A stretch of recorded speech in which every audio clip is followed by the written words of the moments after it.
A&M anymore as he's off to Cleveland and the Brownies, but his lasting impact may go on for years to come. Texas A&M still a hot commodity in that state, ruling over Texas at this point. They're kind of the chic school down there right now. Kevin Sumlin reeling in another top recruiting class as we speak in 2015, coming off another great one in 2014.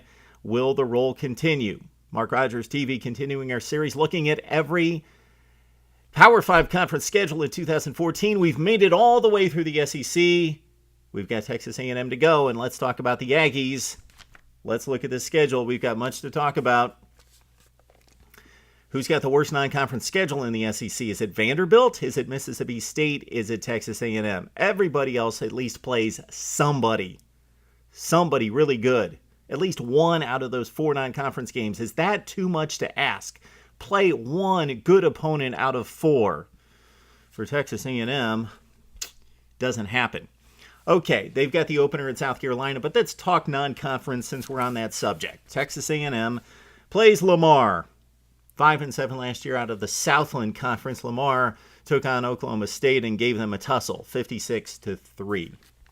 All right, Rice last season won Conference USA, but showed in the Liberty Bowl if they could stand up to a quality SEC opponent.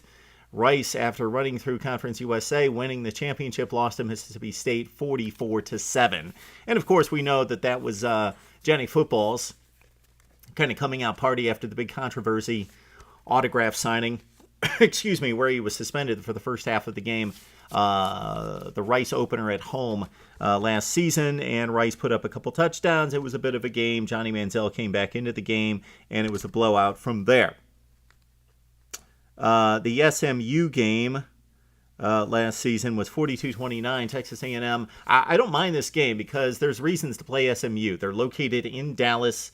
It's a state school. Texas A&M SMU makes a whole lot of sense, but it shouldn't be the best game on the schedule. If you look at SMU's season last year, despite going 5-7, the Mustangs played a very formidable schedule. It included Texas A&M, and again, the Aggies won that fairly comfortably at 42-29, but they gave up points just like they do to everybody else.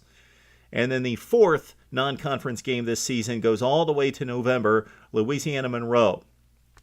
Louisiana Monroe has been a top team in the Sun Belt Conference for the last few years.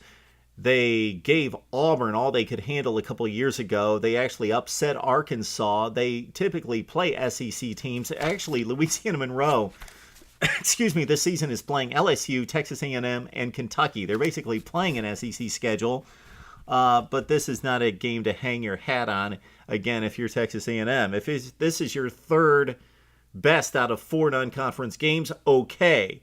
But if it's arguably your best,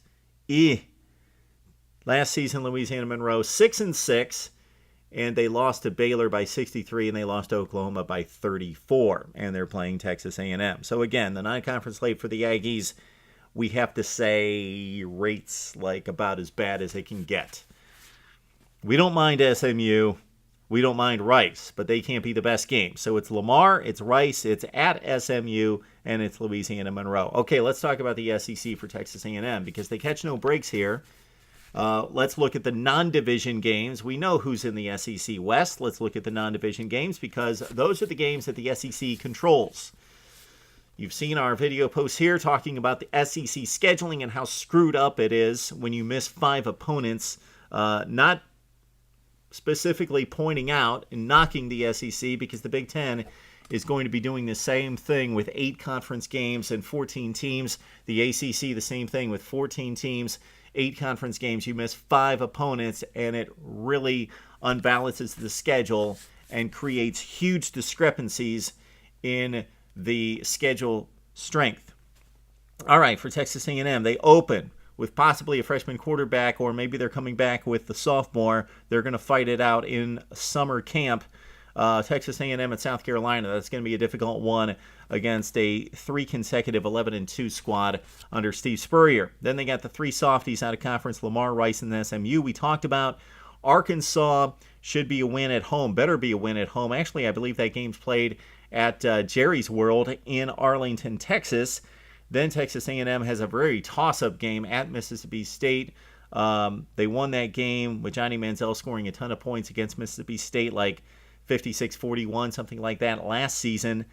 They blew out the Bulldogs in Starkville 2 years ago, but this is going to be a tough game because Mississippi State has a serious, serious defense. Then they stay in the SEC West with Ole Miss and Alabama. So that's a tough, tough three-game stretch for the Aggies. At Mississippi State, Ole Miss, at Alabama.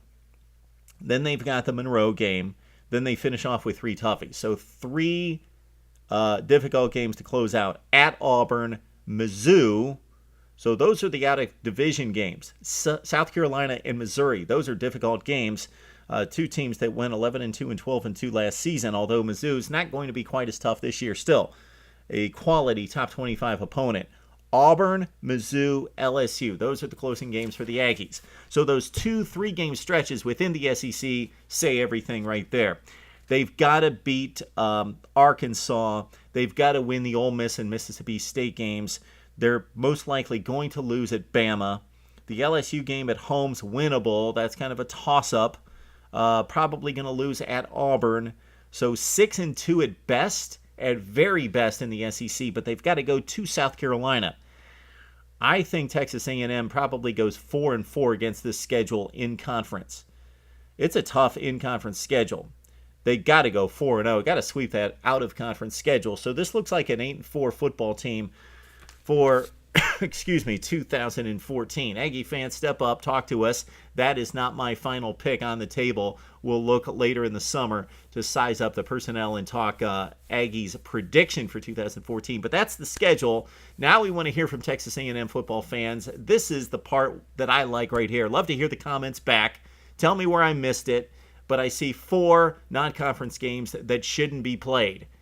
Not that all 4 of them shouldn't be played. Don't mind playing 2 of the 4, but play 2 Power 5 conference teams. They don't have to be elite. Don't have to go play USC or Ohio State, but you've got to play somebody if you're Texas A&M, and somebody, please make amends and bring back the Texas series. Ran a poll on Twitter just a few weeks ago. So follow me on Twitter, and you can jump in on these polls, and I will follow you back. Anyway, Texas A&M was voted as the game that has to get back on the schedule. Texas A&M. Love that game when we used to see it every Thanksgiving. All right, Aggie fans, let's hear from you on Mark Rogers TV.